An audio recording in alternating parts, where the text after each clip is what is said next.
Welcome to daily current affairs today YouTube channel.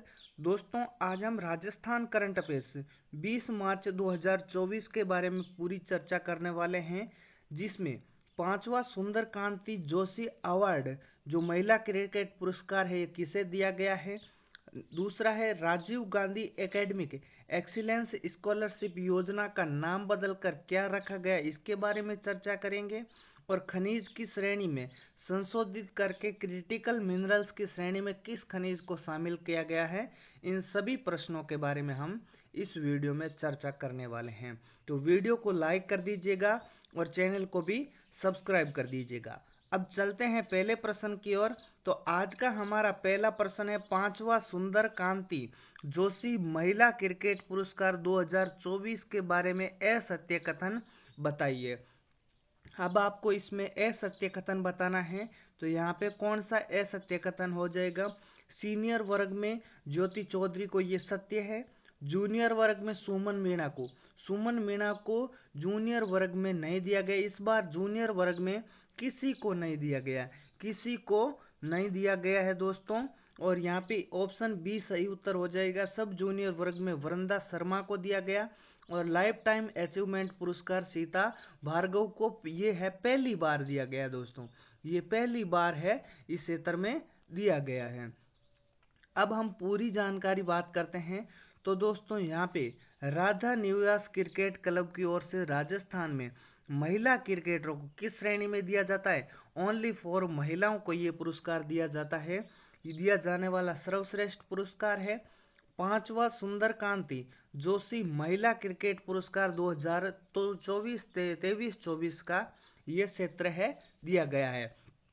अब 23-24 में किस किस को दिया गया है, तो सीनियर वर्ग में दिया गया है ज्योति चौधरी को, अभी हमने देखा। जूनियर वर्ग में इस बार नहीं दिया गया, यानी कि इस बार किसी को नहीं दिया गया, ये ऑप्शन सत्य है वहाँ पे।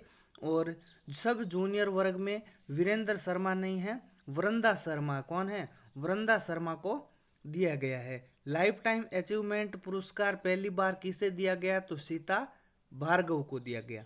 ये ऑप्शन है हमारे, ये 2023-24 का जो सुंदरकांति जोशी महिला क्रिकेट अवार्ड है। अब हम चौथा सुंदरकांत जोशी महिला क्रिकेट पुरस्कार देखते हैं दोस्तों। यहाँ पे चौथा ये तो हमें पांचवा देखा था, और अब हम चौथा देखते हैं। तो चौथा किसको दिया गया, सीनियर वर्ग में सुमन मीणा है, इनको सीनियर वर्ग में दिया गया। कौन से वर्ग में, सीनियर वर्ग में दिया गया है। जूनियर में सिद्धि शर्मा को, और सब जूनियर वर्ग में परल बाणावत को सब जूनियर वर्ग 2022-23 में दिया गया है। अब हम नेक्स्ट देखते हैं दोस्तों, एक मथुरा दास माथुर अवार्ड है। ये जो पुरुष क्रिकेटर श्रेणी में दिया जाता है, पुरुष श्रेणी में दिया जाता है, और वो है महिला क्रिकेटर श्रेणी में दिया जाता है। कौन सा, सुंदरकांति जोशी अवार्ड। अब ये 30वां और 29वां है, ये दोनों दे दिए गए हैं। ये 2022-23 का और ये 21-22 का है। 24 का आएगा तो हम पढ़ लेंगे। तो यहाँ पे सीनियर वर्ग में मानव सुतार को ये 30वें मथुरा दास माथुर अवार्ड पुरुष श्रेणी में ये मानव सुतार को, जूनियर वर्ग में मुकुल चौधरी को, सब जूनियर वर्ग में परव जालानी को, और वहाँ पे 2023 में परल बाणावत है। वहाँ कौन है, परल बाणावत है सुंदरकांति जोशी में।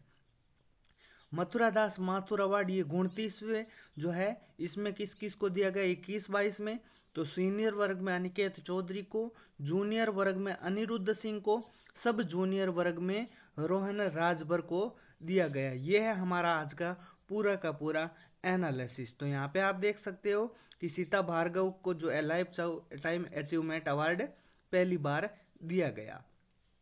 नेक्स्ट क्वेश्चन है, Rajiv Gandhi academic excellence scholarship योजना का नाम बदलकर स्वामी विवेकानंद के नाम पर कर दिया गया। यह किस वर्ष शुरू हुई, दोस्तों शुरू कब हुई थी, इसके बारे में आपको बताना है। और ये योजना है किस काम में क्या करती है, इसके बारे में हम देखने वाले हैं। तो इस योजना को 2021 में दोस्तों शुरू किया गया। 21 में ही घोषणा हुई थी, घोषणा भी 21 में हुई, और यहाँ पे शुरू भी 21 में हुई थी, लेकिन अलग अलग महीने में हुई है, तो अलग अलग हम पढ़ने वाले हैं। यहाँ पे राजस्थान सरकार की Rajiv Gandhi academic excellence scholarship योजना का नाम बदलकर Swami Vivekananda academic excellence scholarship योजना कर दिया गया है।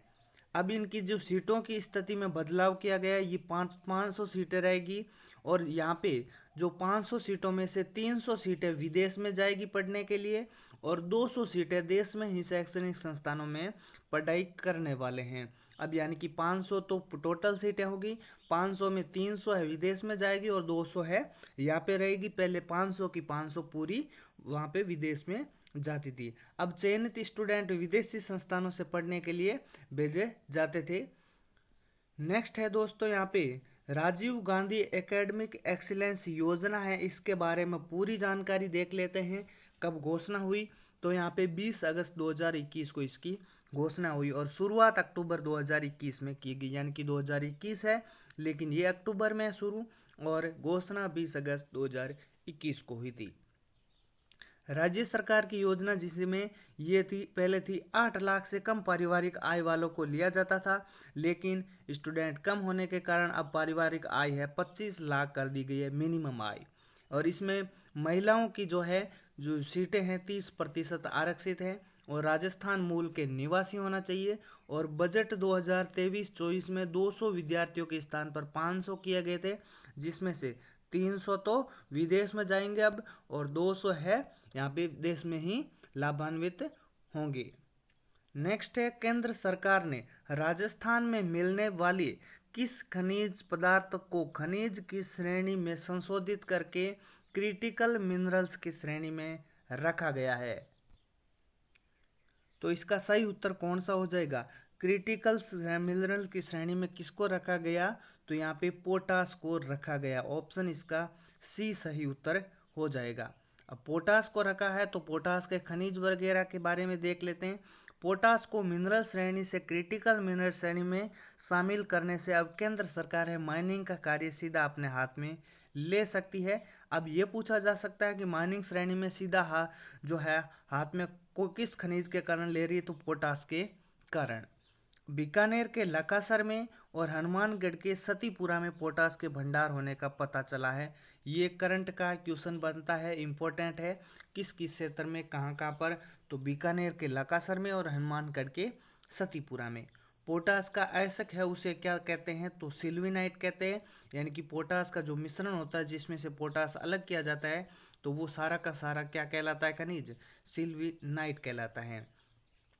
नेक्स्ट है इलेक्ट्रॉनिक वाहनों की खरीद में वर्ष 2023 की, ये ध्यान रखना आपको, कब का कहा जा रहा है? वर्ष 2023 की रिपोर्ट के अनुसार राजस्थान का देश में स्थान कौन सा है? यानी कि जो बैटरी से चलने वाले वाहन हैं वो खरीदने या फिर यहाँ पे राजस्थान में चलने वाले जो वाहन हैं उनकी श्रेणी में राजस्थान का देश में कौन सा स्थान है? तो देश में 14वां स्थान है दोस्तों। कौन सा? 14वां स्थान है देश में। अब यहाँ पे बात करें तो इलेक्ट्रॉनिक वाहनों की खरीद में सबसे ज्यादा शीर्ष स्थान पर है चंडीगढ़, गोवा और दिल्ली। यहाँ पे शीर्ष स्थान में सबसे ज्यादा खरीदे जाने वाले इलेक्ट्रॉनिक वाहनों की श्रेणी में। जबकि राजस्थान का देश में स्थान कौन सा है? तो राजस्थान का देश में 14वां स्थान है और राजस्थान 2022 के मुकाबले 2023 में 0.07% इलेक्ट्रॉनिक वाहनों में वृद्धि करते हैं। जबकि यहाँ पे राजस्थान से देश की बात करें तो 2022 के मुकाबले 2023 में 6.3% वाहनों की एंट्री ज़्यादा हुई है। यानी कि गोवा, चंडीगढ़ और दिल्ली जैसे क्षेत्रों में सबसे ज़्यादा वाहन खरीदे गए हैं, तो राजस्थान में कम है और देश में ज़्यादा है। नेक्स्ट हम बात करें, एक आती है राजस्थान इलेक्ट्रॉनिक वाहन नीति। और अब ये नीति क्या है, इस नीति का क्या फायदा है और इस नीति को हम क्यों पढ़ रहे हैं, ये भी हम इस वीडियो में देखने वाले हैं। तो ये इस वाहन नीति की घोषणा है तो बजट 2019-20 में की गई, लेकिन राजस्थान इलेक्ट्रॉनिक वाहन नीति है वर्ष 2022 में लाई गई। लागू कब की गई है? 2022 में की गई, इसलिए इसको 2022 के नाम से जानते हैं। तो यहाँ पे जो है ये 2022 में लाई गई। अब 1 सितंबर 2022 से इसको शुरू किया। कब से? 1 सितंबर से शुरू किया गया है। इसकी अवधि है 5 वर्ष रखी गई, यानी कि 2022 से लेके बात करें 5 वर्ष तो 2027 तक आता है। आगामी इसका 5 वर्षों में लक्ष्य है 5 लाख यूनिट है प्रति वर्ष इलेक्ट्रॉनिक वाहनों का निर्माण का लक्ष्य है। SGST, अब ये SGST देखते ही आपका सिर चकरा रहा होगा, लेकिन आपको सही से समझना है। 2 पहिया वाहन आप लेते हो तो 5 से 10 हजार आपको छूट मिलेगी, यानी कि सब्सिडी दी जाएगी। और यदि तिपहिया वाहन टैक्सी वगैरह लेते हो तो 10 हजार से 20 हजार आपको छूट सब्सिडी मिलती है। Light motor vehicle four wheeler में 50 हजार प्रति वाहन, और बस लेते हो, ट्रक लेते हो तो 2 लाख प्रति वाहन सब्सिडी यहाँ पे दी जाएगी। ये इस प्रकार से SGST पुनर्भरण सब्सिडी है, और इसका उद्देश्य है बैटरी से चलने वाले वाहनों के लिए प्रोत्साहित करना। अब हम आगे देखते हैं स्वच्छता सर्वेक्षण 2023 में राजस्थान को देश में कौन सी रैंक मिली। राजस्थान को रैंक कौन सी मिली है स्वच्छता रैंक में? तो दोस्तों 25वीं रैंक मिली। कौन सी? 25वीं रैंक मिली है। अब हम बात करें तो स्वच्छता सर्वेक्षण 2023 की थीम क्या थी? बेस्ट टू वेल्थ थीम थी, जिसमें कचरे के प्रभावी प्रबंधन को जोर दिया गया था। स्वच्छता सर्वेक्षण 2023 में राजस्थान को संपूर्ण भारत में 25वीं रैंक मिली। कौन सी? 25वीं रैंक मिली। हालांकि राजस्थान के 3 ऐसे शहर भी है जिनको रैंक मिली है। तो 1 लाख से अधिक आबादी वाले शहरों की श्रेणी में राजस्थान के सबसे स्वच्छ शहर में जयपुर हेरिटेज है, जिसको देश में रैंक मिली है 171वीं, और इसके मेयर है मुनेश गुर्जर। दूसरी रैंक मिली है शहर में 1 लाख के शहर जो आबादी में जयपुर ग्रेटर को, और यहाँ पे जयपुर ग्रेटर को 173वीं रैंक है। उसके बाद उदयपुर को मिली है 206वीं रैंक। 3 ऐसे शहर आ जाएंगे जिनको 1 लाख से अधिक आबादी की श्रेणी में रैंक मिली है। अब बात करूं यहाँ पे कि राजस्थान की नवीनतम सूचकांक है उनके बारे में, जो आंकड़े जारी किए गए उनके बारे में थोड़ी चर्चा कर लेते हैं। 5वां फूड सेफ्टी इंडेक्स में 8वां स्थान राजस्थान का, यहाँ पे राजस्थान का स्थान है। और स्मार्ट सिटी रैंकिंग में 3रा स्थान, टीबी इंडेक्स में 4था स्थान, राष्ट्रीय खाद्य सुरक्षा इंडेक्स में राजस्थान का 15वां स्थान, आर्थिक वृद्धि दर 2021-22 में 2रा स्थान, स्वच्छता सर्वेक्षण में 25वां स्थान, जो अभी हमने देखा था। अब दूध उत्पादन में राजस्थान का 2रा स्थान है, अब प्रथम स्थान है वो यूपी का है। और ऊन उत्पादन में प्रथम स्थान है। निमोनिया के कारण मृत्यु है, जिसमें राजस्थान का 2022-23 की श्रेणी में 2रा स्थान है। निर्यात तत्परता सूचकांक स्थलबद्ध राज्यों की श्रेणी में राजस्थान का 6ठा स्थान, और निर्यात तत्परता सूचकांक 2022 की श्रेणी में 13वां स्थान है। स्थलबद्ध राज्यों की श्रेणी में अभी हमने देखा तो 6ठा स्थान आता है। तो दोस्तों आई होप ये वीडियो आपको अच्छा लगा होगा। Thank you.